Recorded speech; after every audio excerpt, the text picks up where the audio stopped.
The तमाम should case, Australia, 1948। तमाम शुद case एक अनसुलझी दहशत, एक सच्ची घटना पर आधारित विस्तृत हॉरर कहानी जिसमें रहस्य, हत्या और पैरानॉर्मल घटनाओं का संगम है। परिचय: 1948 का सबसे बड़ा रहस्य ऑस्ट्रेलिया। 1 दिसंबर 1948 एडिलेड शहर के सोमरटन बीच पर एक आदमी की लाश मिली।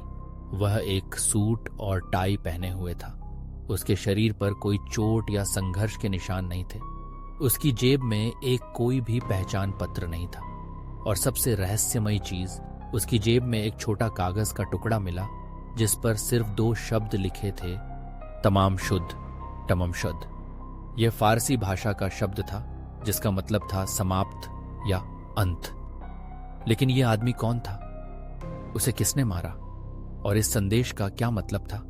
एपिसोड 8, समुद्र किनारे मिली लाश 8, सुबह की खौफनाक खोज। 8 दिसंबर 1948 सुबह 6:30 बजे एक व्यक्ति अपने कुत्ते को घुमा रहा था जब उसने देखा कि बीच के पास एक आदमी रेत पर लेटा हुआ था। पहले उसे लगा कि वह नशे में होगा, लेकिन जब उसने पास जाकर देखा तो उसकी चीख निकल गई। वह आदमी मरा हुआ था। 2 अजीब मौत। जब पुलिस पहुंची तो उन्हें कई अजीब बातें पता चली। आदमी की घड़ी ठीक 4:10 AM पर रुकी हुई थी।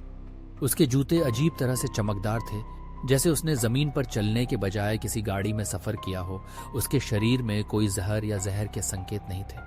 उसकी जेब में एक ट्रेन टिकट थी, लेकिन उसने उसे कभी इस्तेमाल नहीं किया था। और सबसे ज्यादा अजीब, उसकी जेब में मिला तमाम शुद्ध लिखा कागज। 3 एक गुप्त संदेश। कुछ दिनों बाद एक आदमी ने पुलिस को बताया कि उसे एक छोटी किताब रुबैयात ऑफ ओमार खयाम मिली थी, जिसके आखिरी पन्ने से एक टुकड़ा फटा हुआ था। जब पुलिस ने उसे देखा तो उन्हें झटका लगा। वह पन्ना ठीक उसी जगह से फटा था जहां तमाम शौ मीठा था, तमाम शुद्ध लिखा था। लेकिन इस किताब में एक और रहस्य छिपा था। पन्ने के पिछले हिस्से में अजीब कोड लिखा था, RGOABABD MLAOI WTBAMPNATP। क्या यह किसी सीक्रेट कोड का हिस्सा था? जारी रहेगा। अगले एपिसोड में रहस्यमयी सुराग सामने आएंगे। एपिसोड 2, मौत का काला कोड। 8 एक गुमनाम महिला। जब पुलिस ने इस किताब की खोज की तो उन्हें एक महिला का नाम मिला, जोस्टिन थॉम्पसन।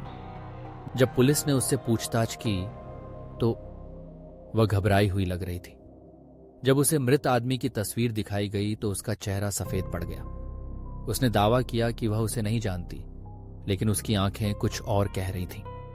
2 गुप्त एजेंट या कुछ और। कुछ लोगों का मानना था कि यह व्यक्ति कोई सीक्रेट एजेंट था। उसके पास कोई आईडी नहीं थी। उसके शरीर में किसी अनजान जहर के संकेत मिले। तमाम शुद्ध शब्द का इस्तेमाल गुप्त संदेशों में किया जाता था। क्या यह कोल्ड वॉर के दौरान हुआ एक हत्याकांड था? 3 डरावनी घटनाएं। जब पुलिस इस केस को सुलझाने की कोशिश कर रही थी तो कुछ अजीब घटनाएं होने लगीं। पुलिस हेडक्वार्टर की लाइट अपने आप बंद हो जाती थी।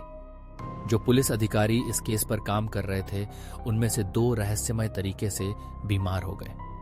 कुछ गवाहों ने बताया कि रात को समुद्र किनारे एक परछाई दिखाई देती थी जो मृत व्यक्ति की तरह दिखती थी। अगले एपिसोड में सबसे बड़ा रहस्य खुलेगा। एपिसोड 3, क्या हुआ था उस रात। 8 कोड का खुलासा। 2020 में कुछ क्रिप्टोग्राफर्स ने इस कोड को हल करने की कोशिश की।